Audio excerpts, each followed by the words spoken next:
Unlock the power of your mind. This is Provocative Enlightenment with Eldon Taylor.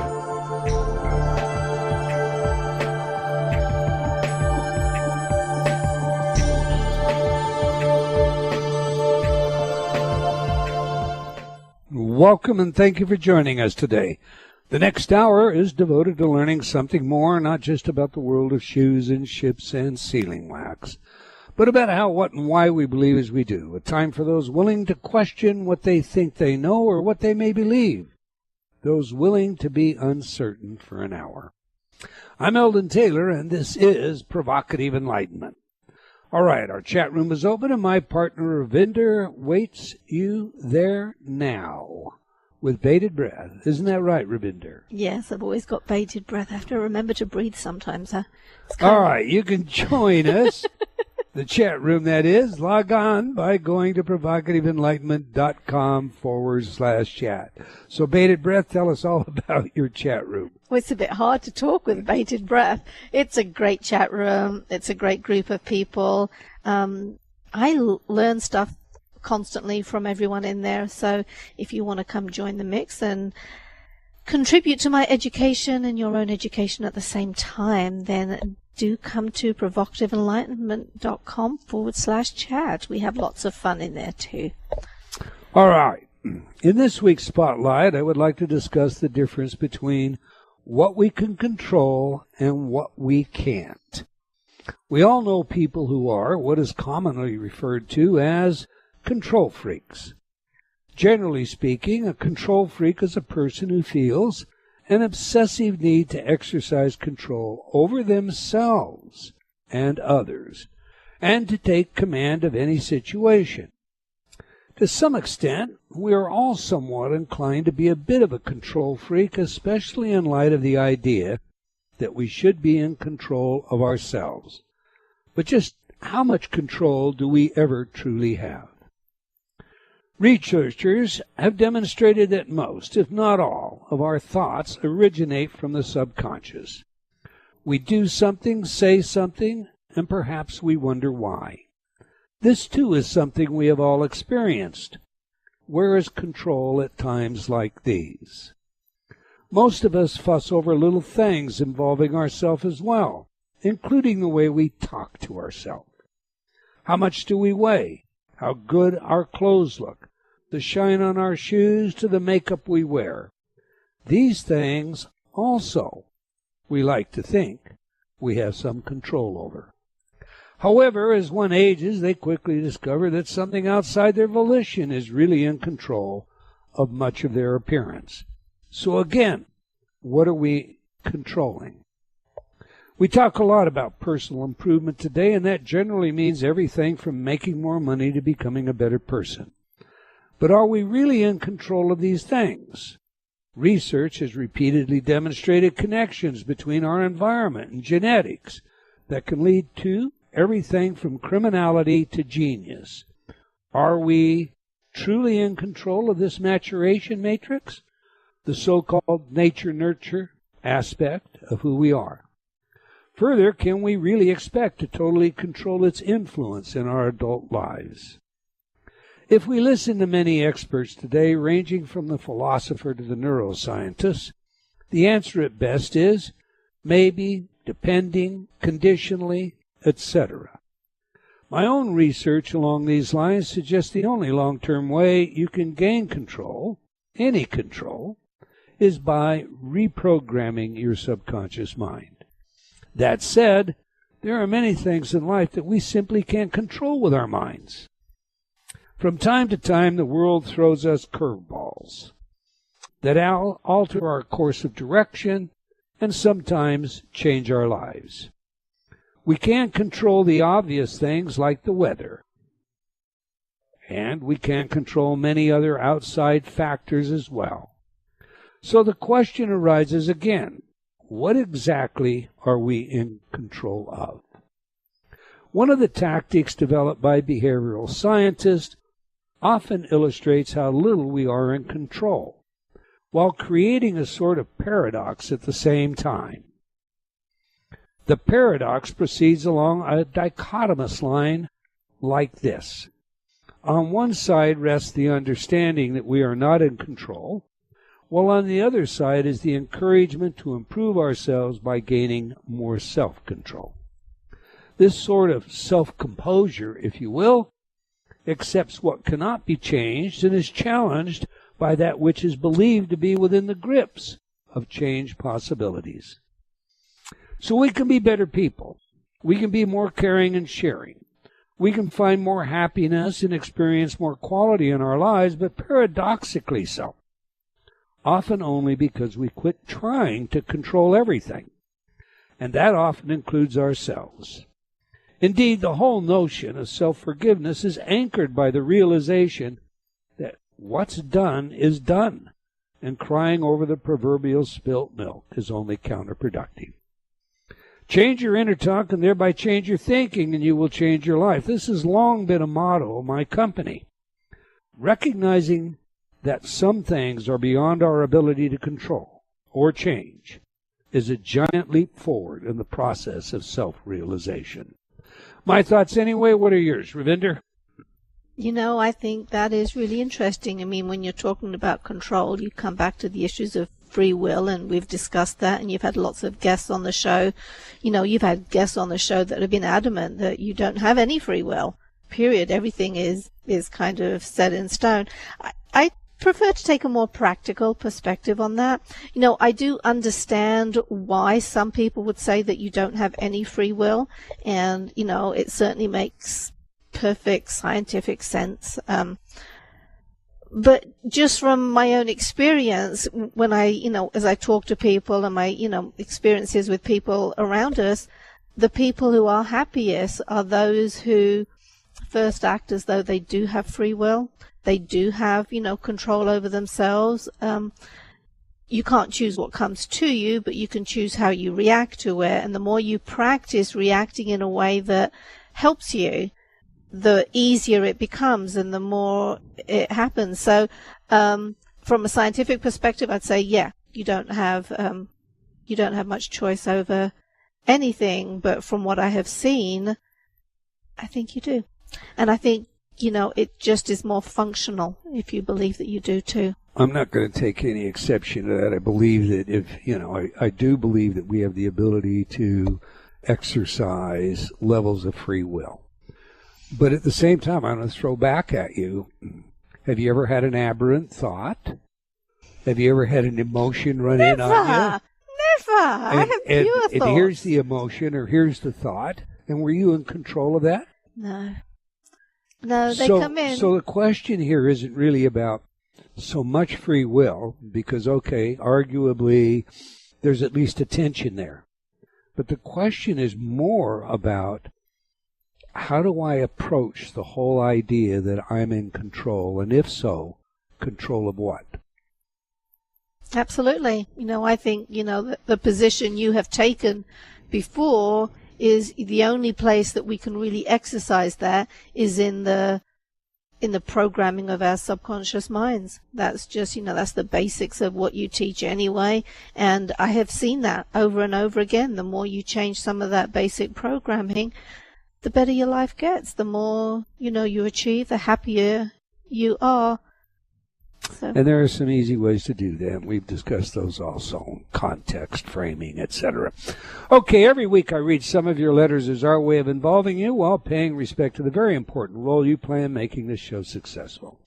Last week, our show featured Dale Peterson, and we discussed his delightful book, The Ghost of Gombe. Cheryl wrote, I love the stories Mr. Peterson shared about Jane Goodall. The one about her hair had me laughing pretty hard. Thanks for your show. Well, I get that one. I was chuckling, too. Weren't you, Rev? Absolutely. Okay. CB had this to say about our guest's arm gestures, which he saw in the video that was played in the chat room during the break. Power of suggestion, I guess. When he moves both his hands in the air back and forth, it reminds me of some of the clips I have seen of chimps walking on two legs in their arms and hands, are out moving up and down, kind of counterbalancing their gait. I don't know what Dale would think of that one. His mirror neurons picked up some of the chimpanzee behavior. All right, Tara wrote, Provocative Enlightenment has most certainly become my favorite radio show. Well, thank you, Tara. Tajujan, and I hope I've said that correctly, from Malaysia wrote, Inner Talk programs are a knockout. My whole attitude towards life has taken a 180-degree turn for the better. My business has suddenly picked up. People start calling me for the product that I am selling. For those who would like to transform their life, my recommendation to you all is be brave and get a copy of your desired CD and let Inner Talk do the transformation to yourself. You have to love that one, huh? I do. And April wrote, I just wanted to say thank you for all of your accomplishments in my life since 1993. Well, thank you, April, but remember, you did the doing. All we did was provide a tool or two. Okay, that's all the time we're going to take for letters today, but we do love your comments, so please keep them coming. You can opine by writing to me at eldon@eldontaylor.com. That's ELDON. Or by joining me on Facebook at Dr. Eldon Taylor. We do sincerely appreciate your thoughts and ideas. Now to today's show, Meditations on Self-Discipline and Failure, with author Professor William Ferriolo. Now, Professor Ferraiolo has been with us before. We discussed the principles of Stoicism, but we had little time for the actual practices. So we asked him back to the show. In that way, we can examine some of what the professor refers to as meditations. Okay, in case you missed his last appearance, let me tell you a little about Professor Ferraiolo. Received his Ph.D. in philosophy from the University of Oklahoma in 1977. 1997, not 77. Since that time, he has been teaching philosophy at San Joaquin Delta College in Stockton, California. His books include Cynical Maxims and Marginalia and Meditations on Self-Discipline and Failure, Stoic Exercise for Mental Fitness. So on that, let's get him in here. Welcome back to Provocative Enlightenment, Professor William Ferriolo. Well, thank you for having me back. I'm very pleased that the antecedent conditions and laws of nature have conspired to causally determine my participation in this conversation. You practiced that one now, didn't you? Just in the last few seconds. Yeah, all right. As you know, Professor, we like to know three things on this show. Who is the messenger, what is the message, and how do we use it?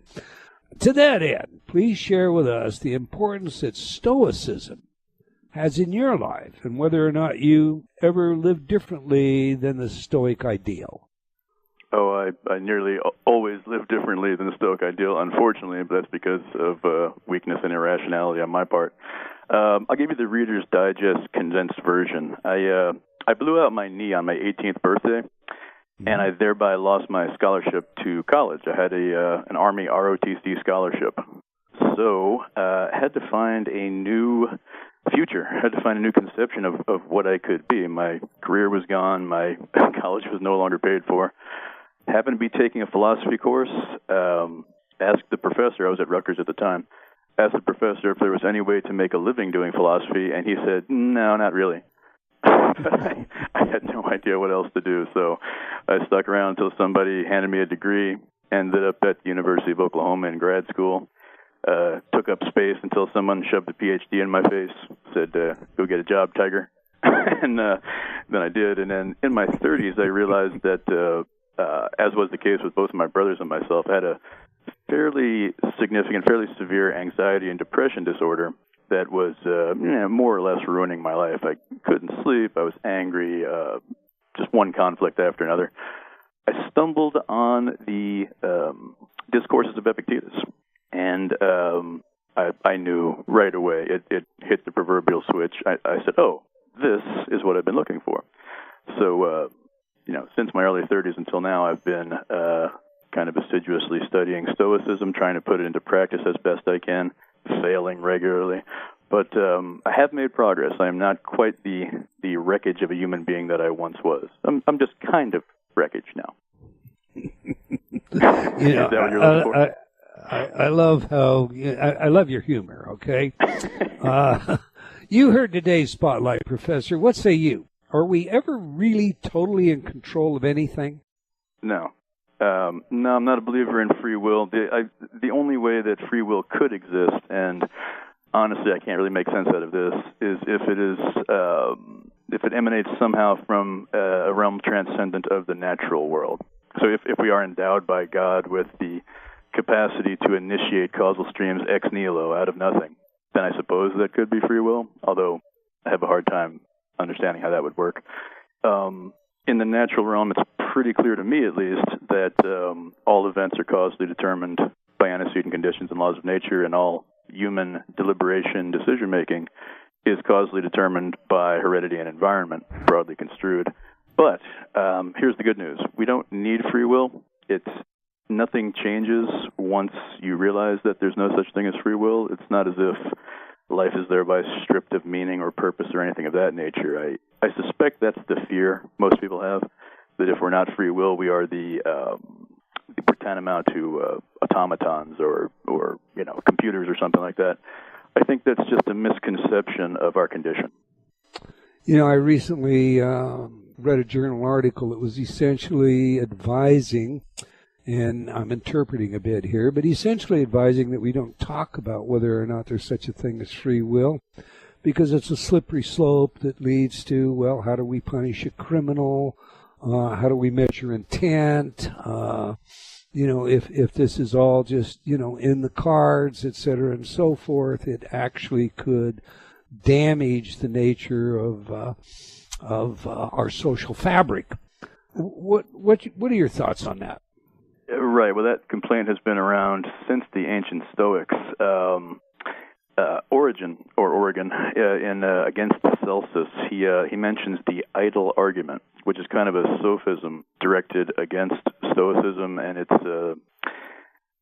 embrace of causal determinism. And the suggestion is, well, if causal determinism is true, then there is no point in making any effort to do anything. Right. If you're sick, there's no point going to the doctor because you're either fated to get better or not. But this, of course, just ignores the causal role of the environment. If the doctor, in fact, has a cure for my condition, going to the doctor is not causally inert. It's not pointless. It is simply part of a broader causal story. So it's not as if determinism means that we're all going to end up sitting on the couch watching Jerry Springer and eating bonbons. At least I certainly hope not. That would be horrifying. We're still going to do all the things that we normally do. We're still going to get up tomorrow and try to find projects that are worthy of our time. And free will seems to me to be kind of an overlay on top of our perceptions of reality, and it's an overlay that we could do without. I don't think it adds anything to our conception of the human condition that is particularly useful. So you would consider as an environmental factor, an environmental influence, the reason you wrote your book, or the reason there are moral teachers. Sure. That let's add something into the environment that perhaps you're going to run onto that is like the doctor that may alter the course of your behavior, your thinking, etc. Have I got that right? Precisely. Persons who read my book and whose brains are trained to interpret the markings on the book as English, in other words, people who can read English and have been causally determined to read English, their brains will be altered by what they read, just as my students' brains, I hope, are altered by my lectures.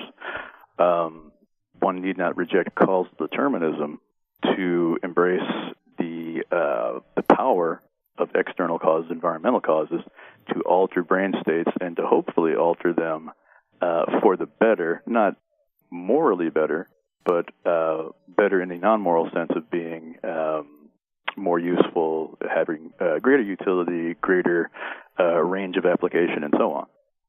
Providing a higher quality of life, in theory, correct? Hopefully. Okay. So let's pursue that for just a minute if we can. Sure. Stoicism is defined typically as the endurance of pain or hardship without a display of feelings and without complaint. That sounds like the stiff upper lip stuff that we used to hear coming out of the UK. It does. Unfortunately, that's lowercase s Stoicism. that is the Stoic behavioral inclination, the Stoic attitude, the Stoic countenance. That is not Stoic philosophy. It's not entirely incompatible with Stoic philosophy either.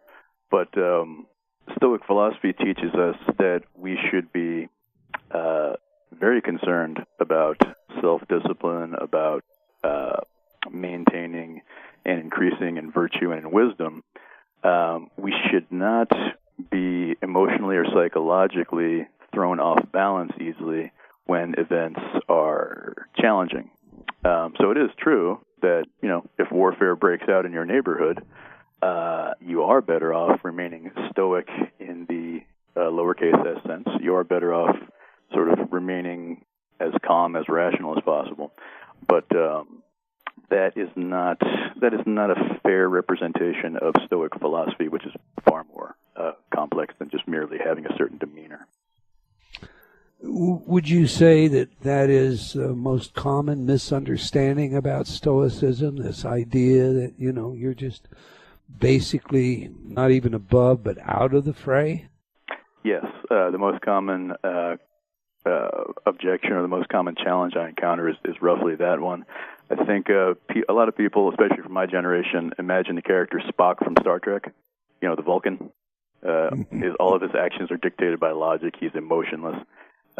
He might be the paradigmatic example of lowercase s Stoicism, but he's not a Stoic philosopher. He's just a Vulcan. Just a Vulcan. Okay, I love your facetious humor. All right. Are all Stoics facetiously humorous? No, unfortunately. From my interactions with them online, a lot of them aren't and don't appreciate my humor. They take it too seriously. All right, let's go right into your meditations. That's what I wanted to talk to you about this show. Your book is delightful. It's sometimes challenging. It's always entertaining. So, look, from Book 1, Meditation 3, you write, quote, "You need not take seriously anyone's alleged right," in quotations, "not to be offended," whatever that supposedly means. In today's PC climate, this seems to be an extraordinarily brash and perhaps even profane idea, Professor. So please flesh out for us what you mean. Yes, it was intended to be. Contrary to the prevailing orthodoxy. I'm a professor on a college campus in California, of all places, and I am one of maybe three members of the faculty who would not self-identify as a liberal or as a progressive. In fact, I'm pretty far removed from that. And I just have. I've mentioned before. I'm as much a cynic as I am a Stoic, and I have a very intense, probably more intense than is healthy, but a very intense negative, visceral reaction to anyone telling me that I am not permitted to say this and that I am morally or legally obligated to say that, especially when that is something that I believe to be inaccurate, untrue, misleading. The whole idea that there's any such thing as a right to be offended, I think if people just carefully consider this, they will realize that will stultify nearly all discourse, which is the last thing that a professional educator should ever do or should ever be a part of. Anyone can claim to be offended by anything. We encounter lots of obviously phony and manufactured outrage out there these days. I mentioned on another interview that I allegedly offended one of my colleagues a few years back by saying Merry Christmas. So if that can offend someone or allegedly offend someone, it's not clear to me what doesn't offend that person. And I'm certainly not going to allow persons of such, people who are that emotionally fragile to circumscribe my right to free speech and freedom of expression. I think the people who are so hypersensitive that they get offended by Merry Christmas, I think maybe they're the problem and not me. Okay. Call me crazy. Now, no, I get that totally. In fact, I totally agree with you. I think this PC stuff has gone way, way too far. But yeah. That's my personal opinion, not my opinion as a Stoic. So are you saying that this is consistent with a Stoicism of philosophy? Yes, I am. And there are a number of other commentators on Stoicism today who will disagree with me on this point, or disagree with me on various elements of application of this general principle. But as I say, I never forget the fact that Stoicism descended from Cynicism. I mean, Zeno, he interacted with the Cynics, and he wanted to develop a more palatable school of philosophy for the masses. The Cynics were sort of notorious for doing very, very taboo, very shocking things in public, people like Diogenes, Antisthenes, Crates. He wanted something a little more palatable than that, but I don't want to lose the Cynic heart of Stoicism, and the Cynics would never have tolerated any form of restriction on their freedom of speech. Parrhesia, probably mispronouncing that, Diogenes said that was the most valuable, the most cherished of all the elements of the human condition, the ability to say what he believed needed to be said. And I'm not about to give that up without a fight. I don't know. For me, I see it as a threat on free speech. I see that as a threat on culture, tradition. So oh, yeah. I'm totally in your camp with that. We've got a break. So we're speaking with Professor William Ferraiolo about his working book, Meditations on Self-Discipline and Failure. You can learn more about our guest by visiting provocativeenlightenment.com and clicking on the links to today's show, or by checking out his page and book at Amazon.com. Highly recommend this book. Now, we have a video for you in our chat room, Stoicism in a Nutshell. So if you're not in the chat room already, now's the time to get on over there, and you can do that by going to provocativeenlightenment.com/chat. Okay, do please stay tuned. We'll be right back. You're listening to Provocative Enlightenment with Eldon Taylor. Change has never been easier. Whether you wish to lose weight, stop smoking, build better relationships, become creative, enjoy ultra prosperity, or simply relax and promote self-healing, Inner Talk has been repeatedly demonstrated effective in the most rigorous of scientific studies. Our customers love Inner Talk. Sean wrote, "I have struggled with bulimia for over 30 years and have never been able to lose weight without restoring to it until I used Inner Talk." Vicky wrote, "My hubby has been using the Stop Snoring CD, and already his dangerous and raucous snoring levels have stopped." Celeste wrote, "I recently graduated from Taft Law School with honors. I'm writing to tell you how much your Inner Talk CD, Excel in Exams, has helped me. With over 300 titles to choose from, there is something for everyone. Check it out today by going to innertalk.com.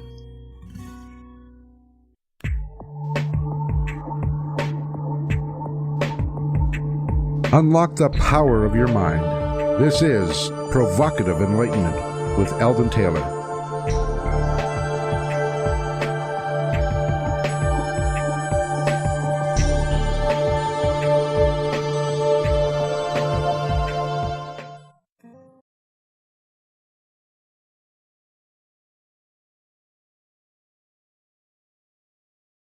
Welcome back. If you've just joined us, we're chatting with Professor William Ferriolo about his work and book, Meditations on Self-Discipline and Failure. You can learn more about our guest by visiting provocativeenlightenment.com and clicking on the links to today's show, or by checking out his page and book at Amazon.com. I'd go to that page, Amazon.com, and get that book while I was at it. Now we ask our guests for their favorite music that has some true significance to them. Music psychology is, as you know by now, a field of research that I'm particularly interested in, with practical relevance in many areas. So now we just played some of Tyler Childer's Keep Your Nose on the Grindstone. Is this part of your humor, Professor? Is that why you chose this music? Actually, no. First of all, I just really love that song. And, man, Tyler Childers is just an incredibly talented guy. That's just him and a guitar, and that's live. It's not even in a studio. But keep your nose to the grindstone is kind of an expression indicating the importance of self-discipline and the importance of resisting temptations to misbehavior. You know, keep away from those pills, boy. Keep your nose on the grindstone. Work hard. That's certainly consistent with Stoicism. One of the four cardinal virtues is temperance or self-discipline. So I think there's a little bit of Stoicism in that song. Okay. Now share with us, since you brought it up, what are the four cardinal? You just gave us one. What are the other three? Wisdom, courage, and justice. Wisdom, courage, and justice. All right, let's get back to your meditations. I don't want to waste any time because there's too many good ones. And for the audience out there, we might get through, I don't know, another dozen even. I doubt that, but there are hundreds. So you most definitely want to get your hands on this book. All right. You say, resist being swayed by the opinions of the majority or those who regard themselves as your peers. Opinions are insignificant, ephemeral things. Close quote. Are we then to ignore our peers, and are you able to manage that, especially since tenure might be one of your goals? Oh, I've been tenured for a long, long time now. I'm old. So you can write this now you're on the other side, huh? Yeah, now I'm safe. Opinions in and of themselves, whether they come from my peers and what exactly defines one as a peer is an open question. Opinions in and of themselves don't impress me, including my own opinions, by the way. If someone shows me conclusive evidence that my current opinion is incorrect, I change my opinion. So the advice is really advice to seek evidence and not to be swayed merely by majority opinion or merely by prevailing orthodoxies or sort of, the prevailing general judgment of your day and age. Common sense has been proven wrong all too often for us to put too much trust in it. That would be a particularly important admonition at this moment in our American history, would it not? I mean, yeah. Go ahead. Oh, I was just agreeing with you. It absolutely would be. I think there are a lot of orthodoxies these days that are, at least to my knowledge, entirely devoid of evidentiary support, or at least lacking. The support is not sufficient to persuade me. So there are a lot of things that are, a lot of propositions that are taken to be common sense that I'm at least somewhat skeptical about. Bernays gave us this whole notion of propaganda, switching the Catholic original version from truth to, nonsense that we're told in order to, in his words, orchestrate the behavior of the elite or by the elite. How do you separate the propaganda, whether it's a product or a platform and a political campaign? How do you separate the propaganda from fact? Well, it's often very difficult, and in my case, I don't make the attempt to do so in any area in which I'm not fairly well versed. So if, for example, if we embark on a discussion of economics, I will just admit up front I know almost nothing about it, and I will not embrace or reject any proposition unless someone can marshal evidence in support of it, evidence that I can understand. And in many cases, I will not be able to understand it.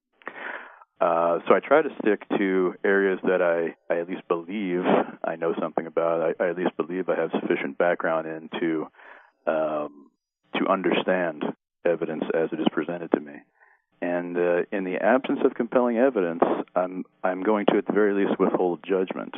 And I think there are many areas in which we are sort of expected to embrace some orthodoxy or meet with ostracism, meet with ridicule. We are threatened with some form of sanction or another. How dare you not believe that X?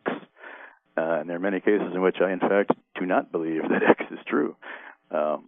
It might be, but I just ask, I ask that someone attempt to persuade me by dint of something other than threats and appeals to, ad populum appeals. Today, if you watch any 1 hour news program, you're going to get sold messages that range from economics, perhaps, to national security. Everything in between, including, Mary Jane this and John Doe that. And people are going to walk away with those sound bites. They do every day. They gather at the water fountain at work. They pass them around. They incorporate them as their opinion. What is the advantage of a Stoic's perspective, as you just described it to us, versus that mind that will collect anything that it wants to hear and then repeat it?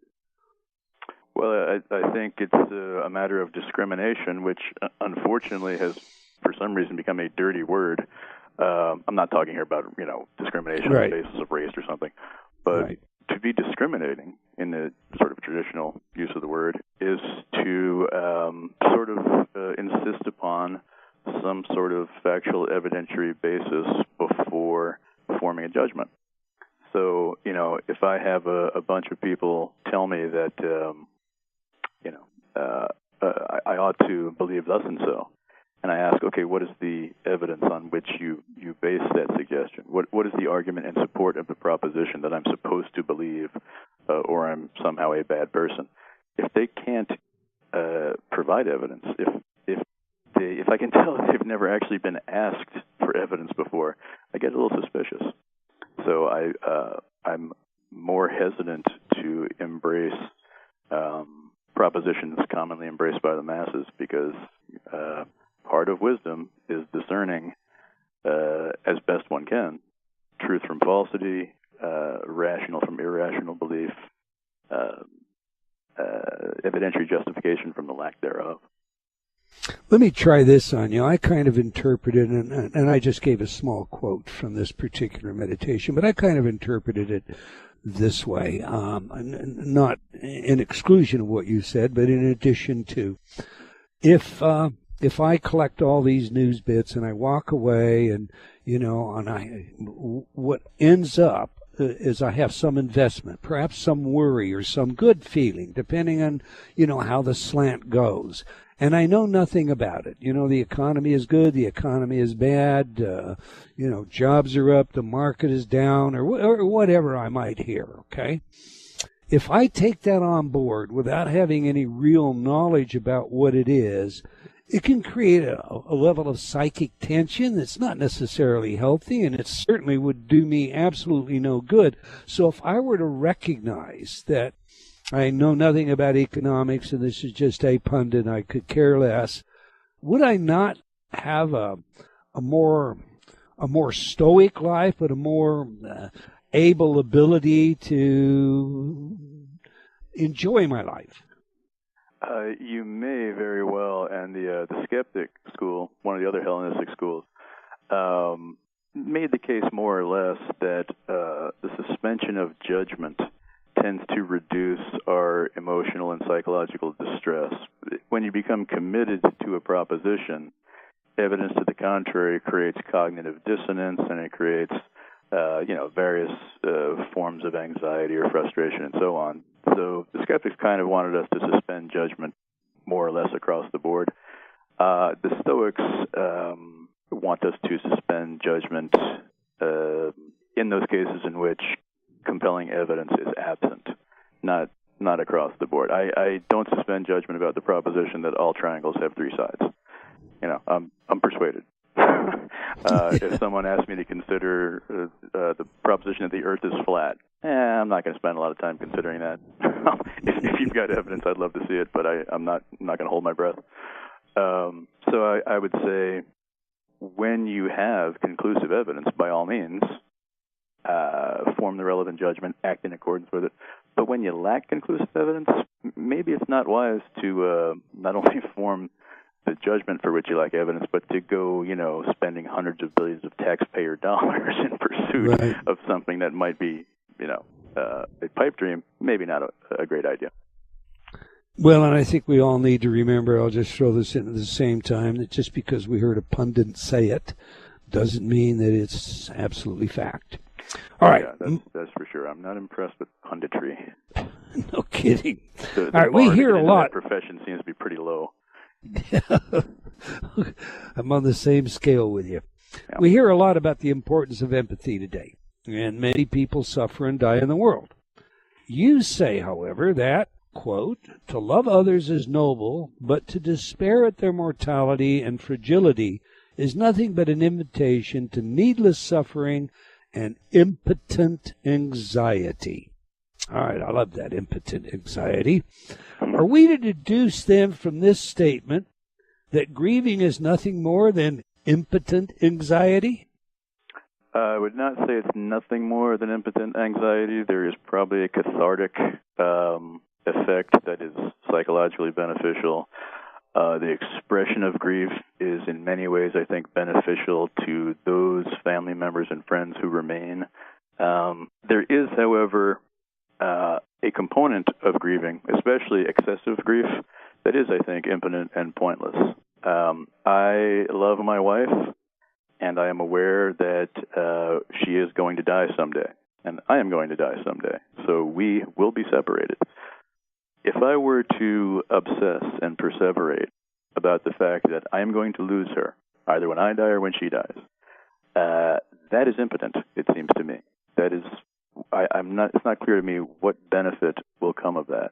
So my job is to love her and our family and our friends as best I can for as long as I can, and rationally accept the fact that none of this lasts forever. I will do everything in my power to protect her, come what may, but I cannot protect her from mortality, and nor can I protect her from every happenstance that might befall her. She's in Berkeley right now. I'm in Stockton. But, anything can happen. Obviously, it would be if I were doing nothing but worrying intensely about her right now, I couldn't even conduct this interview. Right. One of the things that I like about your interpretation, and I've talked to other so-called Stoics, experts and professors, is the practical side of how, and the practical real, let me just back up a minute, the practical reality of how we can improve our lives by adopting not the Stoicism that we began to cover in the beginning, that stiff upper lip, but the Stoic perspective that gives rise to improving our quality of life by giving us an opportunity to do all that we can do, to change what we can change, or to, that whatever limited control that we might have, like protecting our family and loving our family and providing for our family, while at the same time realizing that there are things that we simply have no control over, and there is no practical reason to perform at some impotent level regardless of the nature. That's my take on your work, Professor, for what it's worth. Yes, if I contribute anything to the public's understanding of Stoicism, and it's not clear that I do, but if I do, it's going to be in the realm of practical application of Stoic principles. If you want to know about the history and evolution and development of the school of Stoicism and the physics and logic and ethics and how those are tied together in sort of a grand theory, read John Sellers, read Massimo Pigliucci, read Donald Robertson, read A.A. Long. Those guys are all 1,000 times smarter than me, and they know a lot more than I do. If I can do anything, it is show people how to, without knowing all that, put this into practice and get your cognitive house in order so that you suffer less and you behave in a more rational, virtuous fashion than you otherwise would, even though I myself am kind of a disaster. I have to ask this. Is the self-deprecation, is that a part of Stoicism as well? I think it actually is. It's also just sort of habit. But I don't want anyone to think that this is some sort of false modesty. I'm not being dishonest when I describe myself in this fashion.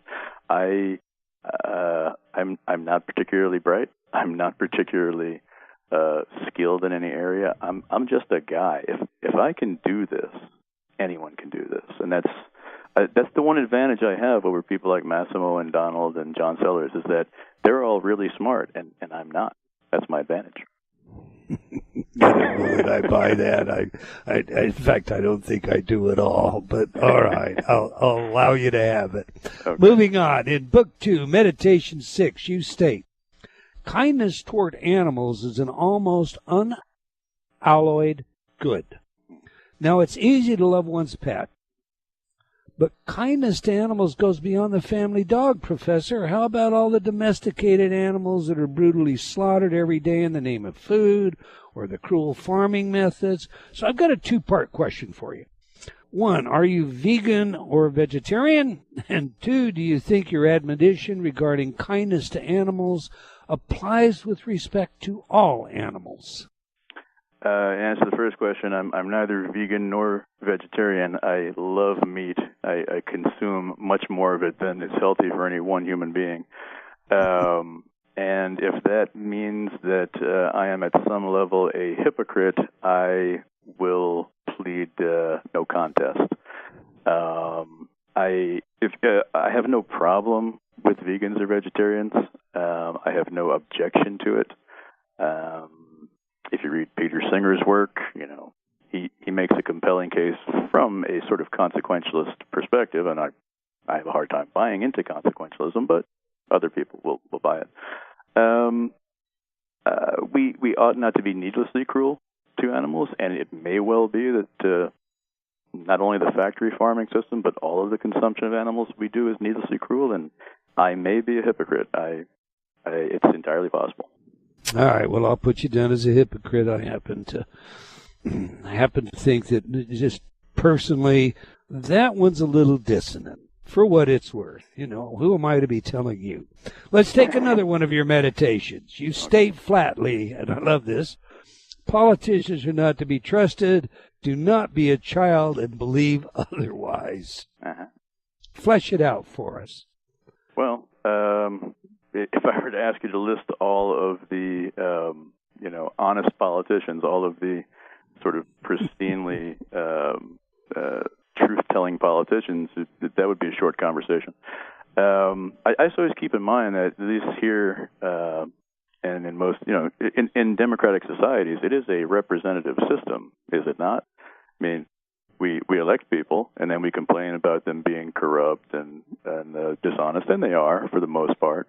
But we do elect them. So I hesitate to judge politicians too harshly, even after saying that they're mostly corrupt, mostly liars. As far as I can tell, it's very difficult to get elected to any significant public office telling the truth, the whole truth, and nothing but the truth. And I shudder to think at what I would do with the power of being a senator or a governor or, God forbid, the president of the United States. I doubt I could be trusted in those positions. The temptation has got to be overwhelming. All right, I've got a ton more questions, but we're getting short in time. I still have to try this from book 3. I want to be clear so far. We've got me being corrupt, hypocritical, and not overly bright. So I want your listeners to write that down. Here we have some more of that self-deprecating, facetious humor. From book 3, Meditation 3 begins with this statement. Quote, there is a time for violence. Do not delude yourself with sentimentality about this matter. The decision to engage in violence, to use it as a tool for some noble purpose, is yours to make. Close quote. Now, in today's world, we see suicide bombers carrying out this admonition. I don't believe this is what you had in mind, but when their cause is in the name of their God or their country, is that not noble? It's only noble if they are correct and in the moral right, and I don't think the suicide bombers are. If it turns out I'm wrong about that, well, then I guess I'm going to the bad place when it's all over. But there are, in my view, morally defensible, in fact, morally obligatory uses of violence. You kick in my door where my wife and kids sleep, I am meeting you at the door with closed fists and almost certainly weapons in hand. As for, something like the suicide bombing that you have every reason to believe in advance is going to kill innocents, even though they tend to try and define away innocence, I have no respect for that. All right, I'm going to jump real quick because we only have about 45 seconds. You say, find something before which you may sincerely humble yourself. I so love that. Please give us a 30-second soundbite. What do you mean? I was thinking of God at the time. and I lean slightly toward the intelligent design hypothesis. It strikes me as very odd that the world is anthropic. I don't buy the multiverse dodge. I think probably the world was designed, and I'll go ahead and use the word God to refer to the designer. But if there is no God, certainly one can humble oneself at the grandeur and majesty of nature in itself. Creation itself. I totally agree. Yeah. Anthony Flew said it in his last book, There is a God, the great, atheist of my philosophy education. I want to thank you, Professor, for your work, your willingness to share it with us. I wish we had more time. There is so much more power in this book. I highly recommend it to all of you out there listening. Well, we've come to the end of another episode of Provocative Enlightenment. I want to thank all of you for joining us. I hope you enjoyed the show, and will join us again next week, same time and same place. Until then, remember, believing in yourself always matters.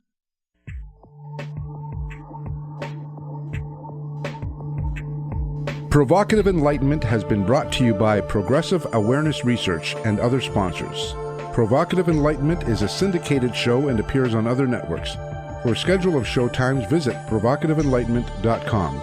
If you're interested in becoming a sponsor, write to Eldon at eldontaylor.com.